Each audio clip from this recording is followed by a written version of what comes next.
C'est leur souhait peut-être. Bien au-delà d'une visite d'encouragement, le président du Faso vient rassurer. La nation va bien, lui avec. Le capitaine Ibrahim Traoré donne de ses nouvelles et celles du pays. Ils veulent distraire les gens.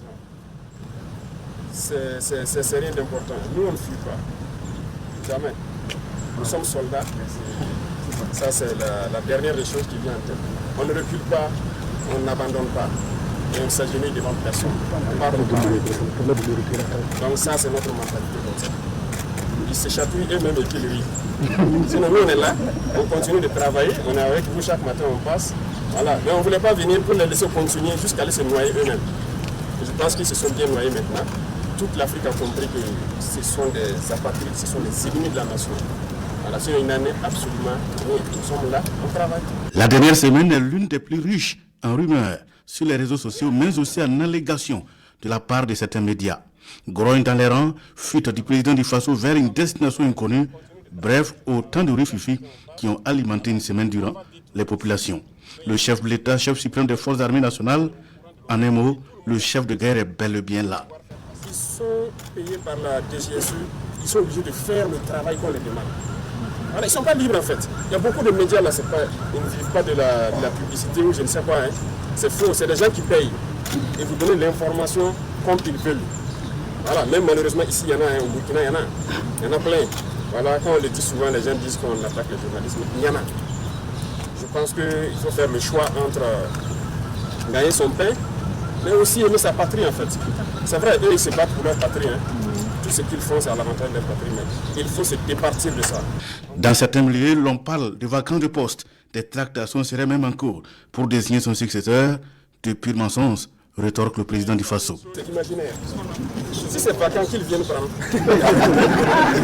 Puisqu'ils ont dit qu'on a fait aller au Niger, non? Ils n'ont qu'à venir prendre.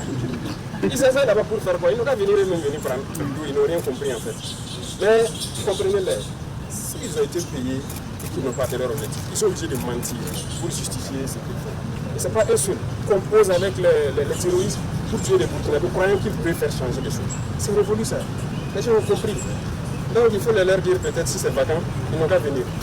Juste après l'incident de tir du mercredi dernier, des mouvements d'hélicoptères sont observés à l'aéroport de Ouagadougou et à Dori.